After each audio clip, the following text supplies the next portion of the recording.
Escala de circuitos integrados. Para la materia de diseño lógico.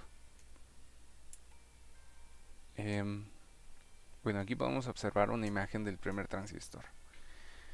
Este transistor representó un cambio generacional y ya desde 1874 se venía notando la dependencia de los materiales semiconductores respecto a otros elementos pasivos.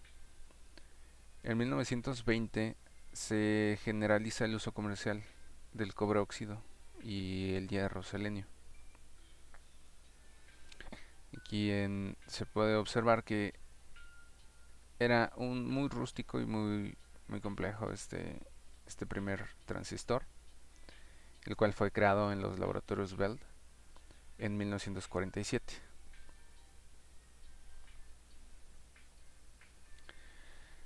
Para 1948, Schottky, un año después, propone un transistor bipolar de unión, igual con las características muy robustas, muy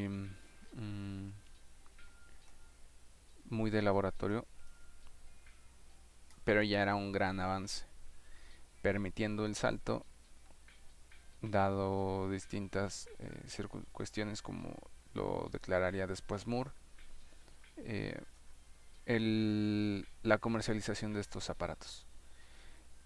Para 1951, Spark, Beller y Thiel construyen el primer transistor bipolar de unión con posibilidades comerciales.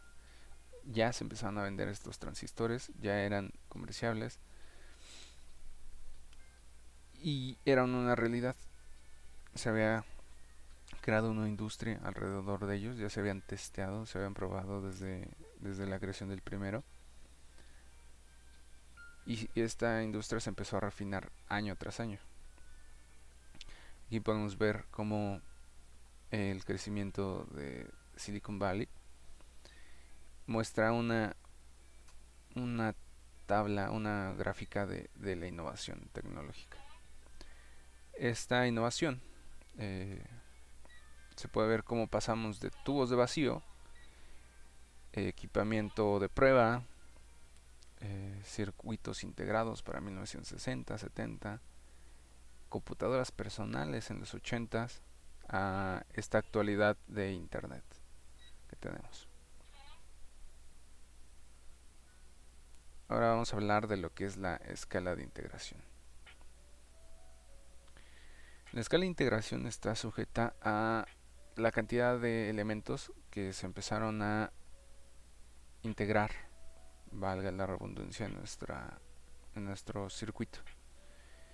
Se empezaron a hacer pequeños, cada vez más pequeños, y en la misma superficie fuimos capaces de integrar distintos elementos. En la escala, la parte más básica serían las SSI, que es Small Scale Integration, que es integración a pequeña escala. Y esta constaba de circuitos con no más de 12 compuertas.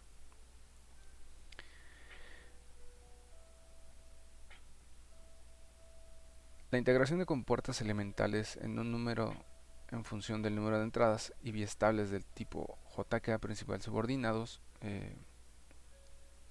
fueron de los que caracterizaron a este tipo de escala.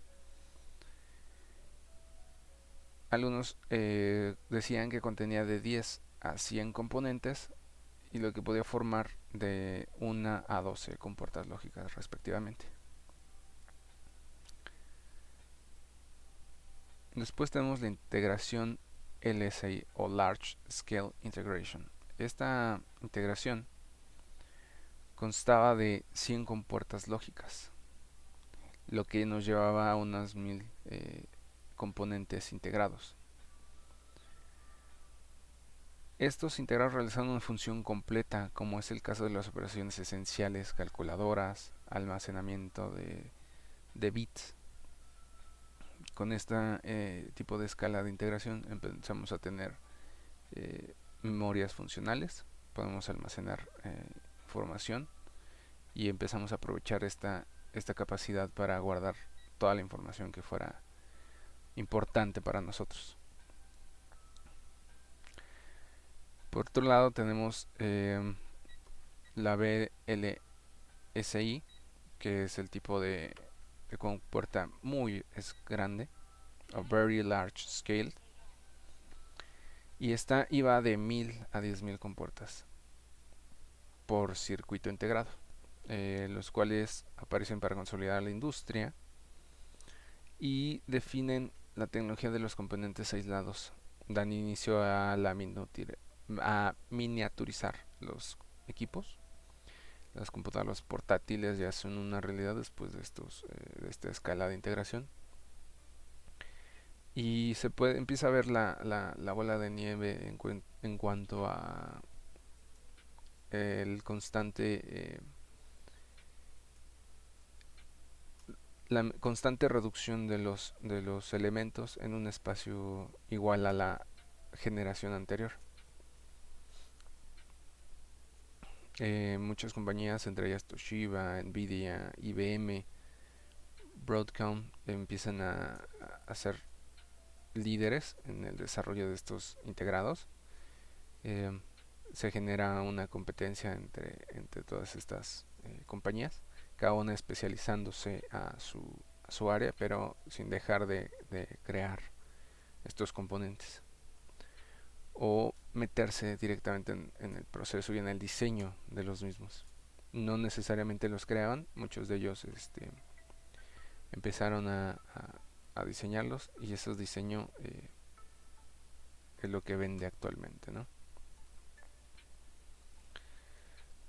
La integración ULSI pues, ya es una integración enorme, en la cual tenemos circuitos con 1 millón de transistores, equivalente a unas 100.000 compuertas lógicas si todas son aprovechadas. Actualmente se utiliza para fabricar microprocesadores muy complejos, lo que son las tarjetas gráficas, los procesadores especializados.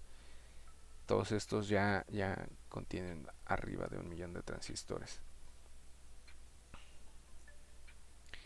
Eh, la última escala de integración es la Giga Large Scale Integration, que habla de más de 1 millón de componentes. Y en ella empezamos a llegar al punto de saturación de lo que viene siendo la miniaturización de los circuitos. Em, Como ya había dicho, más de 1 millón de transistores por circuito integrado y más de 100.000 puertas lógicas. Eh, Se cree que ya no se podrá llegar a mayor escala de integración, dado que pues la estructura física de las partículas pues ya no dan más. Llega un punto donde a nivel físico los elementos electrónicos ya están a su máxima saturación, ya no se van a poder más. Posiblemente haya otra escala definitiva donde tendremos varios miles de millones de transistores, pero entra ese aspecto donde ya no perdemos la escala física y entramos a la escala cuántica, donde empiezan a integrarse componentes, átomos, y en esa escala pues es muy difícil. Todavía no hay los estudios suficientes para llegar a ello. Algo muy importante para entender bien todo este crecimiento exponencial es la ley de Moore, que fue una regla, una norma que se empezó a observar y que el señor Moore fue el primero en vislumbrarla. A estos días se ha entendido como una ley, dado que se ha cumplido tal cual, y se ha observado que ese crecimiento no es un crecimiento lineal. Aquí tenemos una gráfica donde podemos observar que desde 1900 hasta el 2025 se puede o se espera un crecimiento de los componentes y toda la creación. Primero teníamos lo que era la electromecánica, elementos que requerían piezas móviles que a través de flujo eléctrico funcionaban y articulaban y tenían distintos funcionamientos. Damos el salto con los componentes integrados, el tubo al vacío, fue una gran innovación, pero a donde se empieza a despegar realmente la innovación tecnológica fue con los transistores, permitiéndonos en un periodo muy corto de tiempo saltar a los circuitos integrados, que constantemente como industria tecnológica ha permitido que la integración de los mismos sea en un periodo muy pequeño. Aquí podemos ver que en la parte superior, en la esquina superior derecha de nuestra tabla, tenemos que nos estamos acercando, o ya nos hemos acercado y hemos superado a lo que es la integración de lo que viene siendo un funcionamiento equiparable al cerebro de un ratón. Nuestros procesadores como el Core i7 simulan muy bien lo que vendría siendo la capacidad de almacenamiento de memoria, de aprendizaje, de lo como tendría un ratón. Se espera que a lo mejor podamos cuantificar el ADN y de manera existe una gran innovación hasta llegar a la escala de emular el cerebro humano. Aquí podemos observar otra gráfica en la cual pasamos de distintos dispositivos y su desempeño, como que tanto se desempeñaban y cómo la siguiente generación tenía mayor capacidad, mayor cantidad de transistores, el número de transistores por el mismo espacio, y así también su poder de procesamiento.